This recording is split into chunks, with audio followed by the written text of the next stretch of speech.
पूजा खेडकरच्या घरी पुणे पोलिसांची कारवाई। मनोरमा खेडकरचा पोलिसांकडून शोध सुरू। ट्रक क्लीनरचं अपहरण केल्या प्रकरणात गुन्हा दाखल। बंजारा आणि वंजारा एकच असल्याचं धनंजय मुंडेंचं विधान। विधानानंतर बंजारा बांधव आक्रमक, तर आरक्षणासाठी शेवटपर्यंत लढणार असल्याची मुंडेंची ग्वाही। एका महिन्यात बंजारा समाजाला एसटी प्रवर्गातून आरक्षण द्या। आमदार राजेश राठोड यांचं सरकारला अल्टिमेटम। आरक्षण न दिल्यास मुंबई दिल्ली जाम करण्याचा इशारा। पाठीशी कुणीही नसल्यानं राज्यात शेतकऱ्यांच्या आत्महत्या वाढल्या। आम्ही बघ्याची भूमिका घेऊ शकत नाही।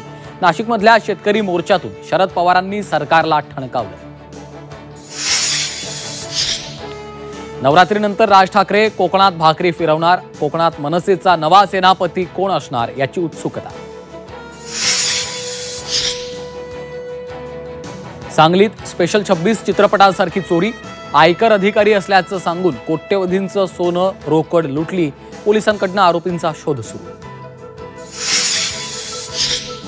राज्यात पावसाचं थैमान। मराठवाडा विदर्भाला पावसानं झोडपलं। शेतीला तलावाचं स्वरूप, तर पिकांचा झाला चिखल। बीड जिल्ह्यात पावसाचा कहर। अनेक गावं पाण्याखाली। शेतीचंही मोठं नुकसान। पुरात अडकलेल्यांची हेलिकॉप्टरमधनं सुटका।